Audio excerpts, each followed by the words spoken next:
What if I told you that the choice between a banana and an apple is not your own, but a decision made in the shadowy corridors of your subconscious?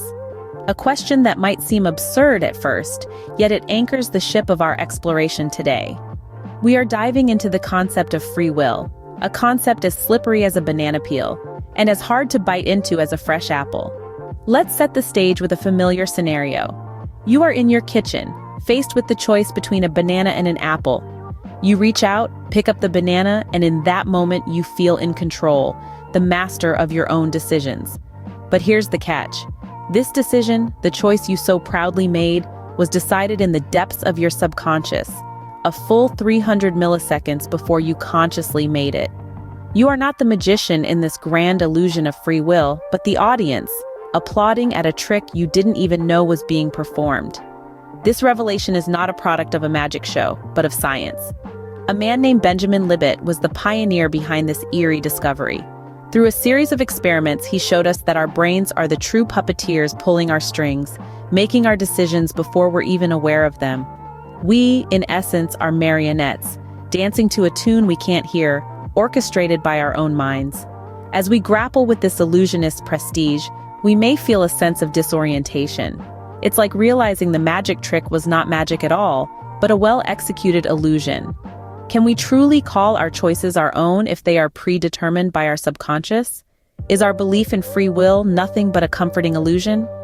This is the crux of the matter, the grand illusion we are here to unmask. In the grand illusion of free will, you are not the magician, but the audience, applauding at a trick you didn't even know was being performed. So the next time you pick a banana over an apple, remember, you might just be clapping for another subconscious performance.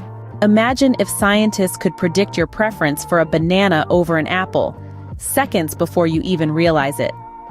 Now, let's fast forward to the present era of neuroscience, where the boundaries of our understanding are continually being pushed. Scientists, armed with state-of-the-art technology and an insatiable curiosity, are peering into the future. They're not just predicting the weather or stock market trends, but something much closer to home, your next decision. Yes, you heard that right. These modern-day Nostradamuses are predicting your penchant for potassium-rich fruit up to 10 seconds before the grand epiphany strikes you. It's like having spoilers for your own life. Only, unlike a binge-worthy Netflix series, there's no twist ending where you heroically break free from the chains of determinism.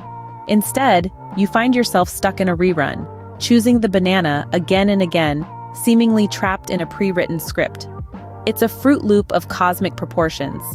Your brain, the master storyteller, has already penned the next chapter of your life, and you're merely living it out, one banana at a time. But wait, before you start feeling like a character in a Truman Show-esque reality, let's put things in perspective. This isn't about stripping away your autonomy or reducing you to a mindless automaton. Far from it. It's about understanding the complex machinery that drives our decisions, the intricate neural network that shapes our preferences. These scientific revelations don't diminish our humanity, they enhance it. They offer a glimpse into the extraordinary capabilities of our brains, the unseen forces that steer our lives. They remind us that we are part of a larger narrative, woven intricately into the fabric of the universe. So, the next time you reach for a banana, remember, you're not just picking a fruit, you're living out a story written by your brain, a story that's been in the making for millennia. And while it might seem like you're caught in a Fruit Loop, remember, even within a pre-written script, there's room for improvisation. Caught in a Fruit Loop, we're stuck repeating the same choices again and again, seemingly trapped in a pre-written script. What if your love for bananas was decided by your genes and your upbringing? Let's dive into the fascinating world of genetics and environment, the two unsung heroes of this gripping narrative. Imagine your life as an intricate tapestry woven from countless threads of DNA. Each thread, each gene, contributes to the overall pattern, influencing everything from your hair color to your susceptibility to certain diseases. And yes, even your predilection for bananas. That's right, your genes can steer your dietary choices, nudging you towards certain foods and away from others. So, the next time you reach for a banana, remember, your genes might have had a say in it. But wait, there's more. Enter environment, the other half of this dynamic duo. Your upbringing, your culture, the sights, sounds, and smells of your childhood. All these environmental factors play a crucial role in shaping your preferences. For instance, if you grew up in a household where bananas were a staple, or in a culture where bananas are a symbol of prosperity and good luck, you might be more inclined to pick the banana over the apple. What's fascinating is that genetics and environment don't work in isolation. They're in a constant dialogue, a dance of nature and nurture. Your genes provide the basic blueprint, but it's your environment that fine-tunes this blueprint, adding layers of complexity and individuality. So, is your love for bananas a result of your genes, your environment, or a blend of both? Well, the jury's still out on that one.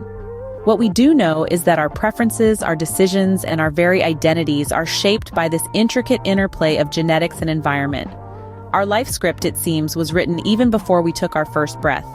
But remember, while the script may be pre-written, how we choose to perform is still in our hands. So whether you pick the banana or the apple, know that your choice is a testament to the unique symphony of genetics and environment that is you. Imagine a courtroom where a brain tumor is on trial. In this unexpected scenario, neuroscience takes center stage, challenging the traditional script of morality and justice. The defendant, a brain tumor, the charges, altering human behavior in drastic, unpredictable ways. It's a plot twist that raises profound questions. If our actions are influenced by the complex wiring of our brains, can we truly be held accountable for them? Enter the world of neurocriminology, a field that delves into the murky waters of brain disorders and criminal behavior. It's a world where a brain scan can turn into Exhibit A, and a tumor can become a defendant. In this new paradigm, the concept of guilt takes on a whole new dimension. Consider the case of Charles Whitman, the Texas Tower sniper, whose murderous rampage was later linked to a brain tumor pressing against his amygdala, a region associated with fear and aggression. Suddenly, the lines between free will and biological determinism blur, and we're left to grapple with a moral conundrum. Can we hold a man accountable for his actions when a brain tumor is pulling the strings? The answer is as complex as the human brain itself. Our brains, like intricate circuit boards, are a maze of connections and pathways, each neuron firing off signals, dictating our every thought, feeling, and action. A slight alteration in this delicate network, a crossed wire, can flip the switch on our personality, transforming us into beings we hardly recognize. So, where does this leave us in the grand scheme of free will? Can we claim ownership of our actions when the puppeteer pulling the strings is a cluster of cells lodged in our brain? Herein lies the crux of the neuroscience courtroom drama. It's a narrative that forces us to rethink our notions of free will, morality, and justice. It's a story that compels us to reevaluate our understanding of ourselves and others. Our brains, complex and unpredictable, are the directors of our life's drama, and we are merely actors following their lead. But what if the script of determinism is not as rigid as we think?